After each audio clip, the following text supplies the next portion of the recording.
in STEM, and what brought you to Salk Middle School?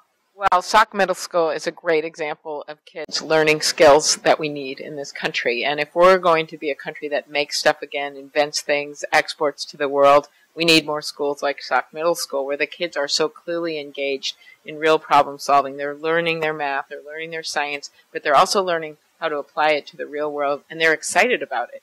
And I think that's what we need to see more of in this country if we're going to compete on the international stage, where we have so many opportunities right now with producing everything from medical devices to agriculture equipment to energy design that makes the world better. And the only way we're going to do that is if we get these kids trained, and that's what's going on right here.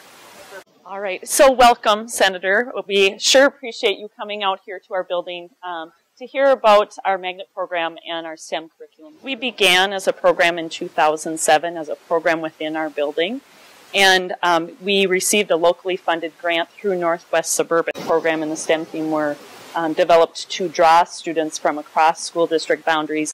What can you do to impact STEM and integration funding at the federal level? Well, tying this to the economy is really important because we have to show that this works, and that's why schools like this are a great example of how it works. But you also want to make the economic argument that we're going to fall behind if we don't keep funding education that involves science, technology, engineering, and math. And we also have to tie it in with our higher education to make sure that we have good programs that train kids, not just in elementary school, middle, high school, but also forward. And I think that this makes a strong case for it, and certainly the numbers do internationally. And the numbers in Minnesota, where we're at 5.6% unemployment, and we actually have job openings in this area. I don't know what more facts we need. So the STEM theme drives our curriculum. We look at lesson planning, whether it be in science, technology, engineering, and math, or the other areas as well, in English, in family and consumer science, to really infuse those things within that. When we began our program several years ago, we really sat down to look at how can we incorporate what we're doing in science with what is happening in English, and to develop those skills. It's definitely project-based learning, which will have the kids share with you, and they're excited to tell. And then we look at inquiry-based education that really students can process through and ask questions to develop their learning. What are your thoughts and feelings on using magnet schools like Salk to desegregate areas of the state? Well, I think it's just a great example of allowing kids to pursue interests that they have and that we need. And we have to remember that. It's about what kids want to do, but it's also about what our country needs right now. Okay. I like that. Okay, that is okay.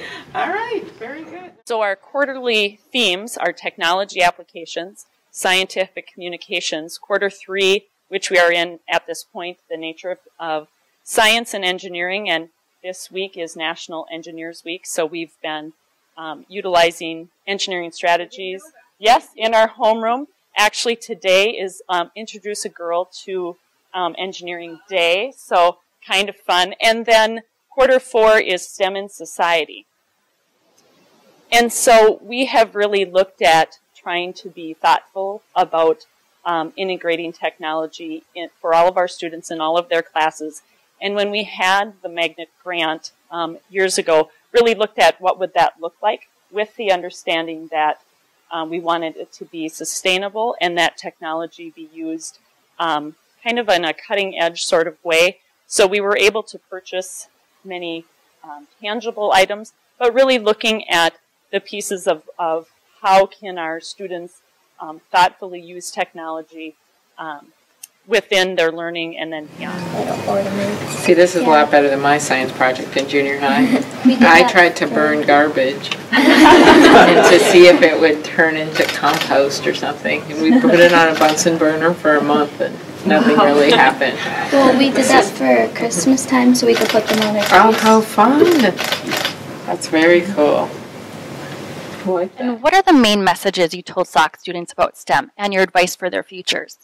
Well, my first was to encourage them to do these amazing projects. You could just see how excited they were about designing their own cars and soldering the wire and getting them made, or the interest that they had in things as esoteric as how painkillers dissolved in stomach acid, or what the history of jets were. These are great things because you want to not only teach them those bread and butter skills that we've learned we have to get back to in our education system, but you also want to make them excited about what they do. So my message to them was keep it up and don't give it up in high school. Keep going with it. And don't think, oh, this is boring to study for this chemistry test or this engineering test, when it can lead to great discoveries. And they have to keep that sense of excitement that they have now. Well, it was fun to meet her. I've never met anyone like a U.S. Senator before. And then getting to meet her is a good way, I think, to spread the interest of STEM. Because if we could get more STEM schools in the nation, it'd be great. So I just feel STEM is so important.